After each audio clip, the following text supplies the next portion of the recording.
Some of the traits you think of as your personality didn't start as personality.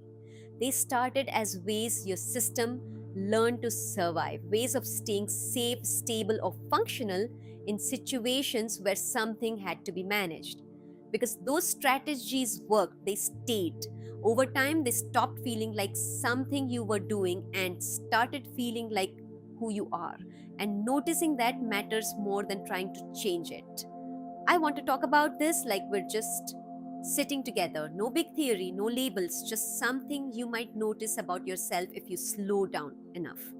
For me, it started with realizing how reliable I am when things get serious. Like if something needs to be handled, I'm good. If there's pressure, I get clearer. If things around me feel uncertain, I somehow steady myself. And honestly, I used to feel proud of that. I still do in some ways. People trust you when you're like that. They lean on you, they assume you'll figure it out. And after a while, you start assuming that too. You start thinking, this is just who I am. But then I began noticing how automatic it was. I wasn't choosing to become composed, I wasn't deciding to be capable. It just happened. Like my body already knew what to do before I had a chance to think. And that's when I got curious because that kind of readiness doesn't come from nowhere. It's not random, it's learned, usually early, usually quietly. Not because something terrible happened, sometimes just because being a certain way made life smoother, easier, more predictable. It helped me to stay emotionally contained and quiet. It even helped me grow up a little faster than everyone else. None of that has to feel dramatic, it just has to be repeated. If a behavior reduces friction enough times, your system keeps it. If it keeps you safe or respected or included, it sticks. And after a while, you forget it was ever a response. It just feels like you. That's the part people miss. We tend to think survival looks like panic or fear, but a lot of the time, survival looks like competence. It looks like being the stable one, the responsible one, the one who doesn't make things harder. Those traits don't raise concern, they get rewarded. So there's no moment where someone taps you on the shoulder and says, hey, you learned this to cope, right? You just keep going. And most of the time, life gives you plenty to respond to: work, people, responsibilities, goals. So that part of you stays active. Until one day, maybe things are actually fine, and yet something feels slightly unfinished. Not wrong, just quiet in a way you're not used to. And that's usually where this starts to reveal itself. Here's the part no one really prepares you for. When survival shapes the way you move through the world, it doesn't feel heavy or painful while it's happening. It actually feels like it's working. You feel capable, you feel steady, you feel like someone who can handle things. And honestly, there's a quiet pride in that. For a long time, I really believed I was calm and grounded. I'd tell people that about myself, and I meant it. And from the outside, it probably looked true. But when I started paying closer attention, I noticed my sense of ease wasn't stable. It shifted subtly but consistently, depending on where I was, who I was with, and what the situation seemed to require. Around some people, I felt open without effort. My shoulders were looser. My thoughts came out easily. I didn't feel like I was monitoring myself. Around others, I felt a slight tightening in my chest, a little more control in my voice, a little more care in how I chose my words. Not fear, not anxiety, just a quiet internal adjustment like, okay, this is how I need to be here. At the time, I didn't think much of it. I told myself this was normal. Everyone adjusts, everyone reads the room. That explanation felt reasonable, so I moved on. But once I started noticing it more closely, I realized how automatic it was. My system wasn't waiting for my permission, it was already responding. If I sensed expectation, I felt myself sharpen, like my mind clicked into a more focused gear. If I sensed uncertainty, I noticed myself becoming more controlled, more careful, almost protective. If I sensed emotional distance, I became more thoughtful, more measured, choosing my words slowly, And if there was pressure, I actually felt calmer, almost relieved, like finally there was something clear to hold on to. And the thing is, it worked. People responded well. Conversations stayed smooth. Situations stayed under control. From the outside, nothing looked off. But internally, I started noticing a pattern. I wasn't really settling into myself, I was settling into the situation. That became especially obvious when things slowed down.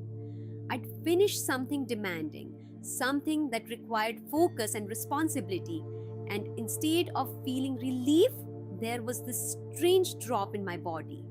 Almost like the structure holding me up disappeared all at once. Not sadness, not emptiness, just a kind of now what feeling that lingered longer than I expected.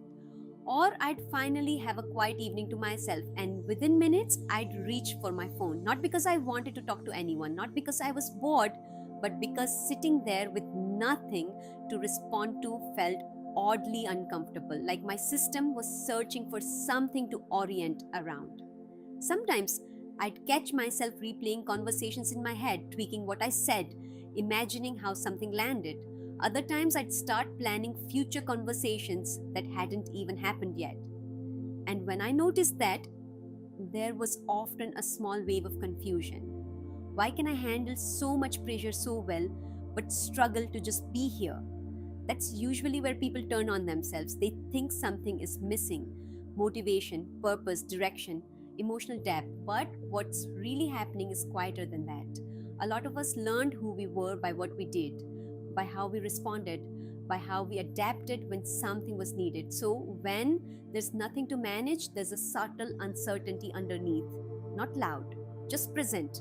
Who am I right now when nothing is being asked of me? And instead of staying with that question, the system does what it knows. It prepares, it stays alert, it looks for the next thing to hold on to. That's not broken, that's survival intelligence doing exactly what it learned to do. The nervous system doesn't know when a pattern has outlived its usefulness. It only knows that it once kept things stable. So it keeps running it, and over time, that pattern stops feeling like a response and starts feeling like identity. That's why softening it can feel strange. Not frightening, just unfamiliar, like losing your balance for a second. Which is why staying busy, staying useful, staying engaged can feel so comforting. Not because you love being on all the time, but because that's where you recognize yourself. What actually changed things for me wasn't some big decision to be different. It wasn't a plan. It was much quieter than that. I just started noticing the moments I usually rushed past, the moments where nothing was really happening and my instinct was to move on as quickly as possible. It was the few seconds after finishing something important, when I'd normally distract myself right away. It was the pause before picking up my phone without thinking. It was those moments at night when everything was done and there was nothing left to manage. Instead of immediately filling those spaces, I started staying in them a little longer. At first, that felt uncomfortable in a way I couldn't quite explain. Not overwhelming, just awkward, like standing in a room without knowing where to put your hands. I'd notice a slight restlessness in my body, a low urge to do something, anything, just to feel oriented again. And my first instinct was to label that feeling as a problem, to assume something was wrong. But instead of fixing it, I got curious. I started asking myself very gently what this moment was actually like if I didn't rush out of it. Sometimes there was a vague sense of emptiness, sometimes there was nothing at all, and sometimes there was a strange calm underneath the restlessness, like something settling if I didn't interrupt it.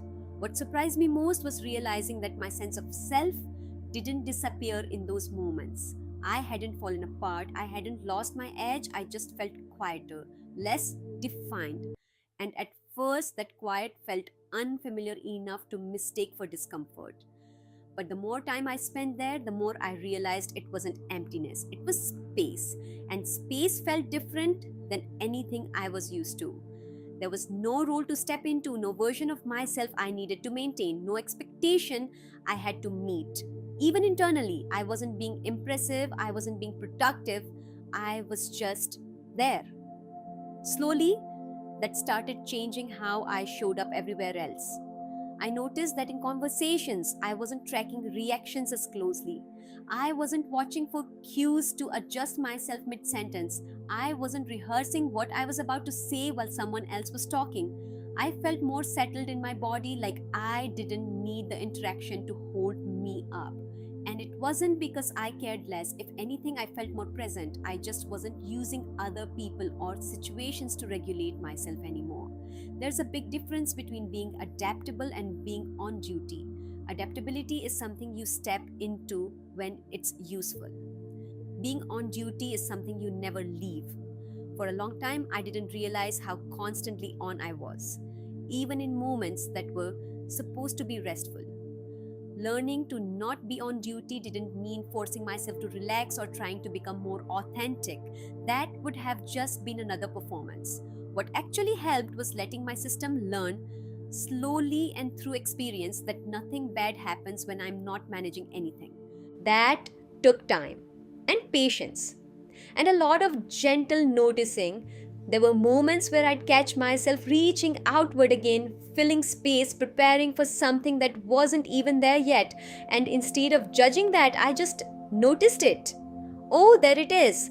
That old reflex, that old way of staying oriented. And then I'd come back. Not dramatically, just quietly. If any of this feels familiar to you, there's nothing you need to change right now. You don't need to become less capable or less driven. You don't need to let go of the parts of you that helped you survive. You just might start noticing who you are when nothing is required of you, how it feels to sit in a moment without shaping yourself around it, how it feels to exist without performing usefulness. What you learn to survive can stay. It doesn't need to disappear, it just doesn't need to define you. And what's left when it loosens isn't a weaker version of you. It's a steadier one, a quieter one that doesn't need to be on duty to feel real. You're not losing yourself in this process, you're meeting yourself somewhere you didn't have space to before. And that changes things not all at once, but in a way that lasts. If this resonated, it's likely because some of what's shaping your identity today was learned in survival.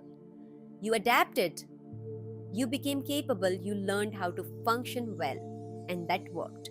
But there comes a point where survival-based patterns start defining more than they need to, where the way you learn to cope quietly becomes the way you live. That's the work I do. I work with people who are already functioning at a high level but who can sense a gap between the identity built through adaptation and the self that's ready to live with more alignment. They're not looking to change who they are, they want to understand what in them is survival and what is actually self. What I do is help you build that clarity so your growth stops being reactive and starts becoming intentional. If this speaks to you, this isn't about doing more. It's about letting identity catch up to where your life already is. This is the Pranjal Jain, waiting for you to meet your alpha self. Stay consistent. Keep upgrading your internal world. If direction needs adjustment, adjust it with awareness, but keep your grip on the destination. Your alpha self is already waiting for you. Step up now.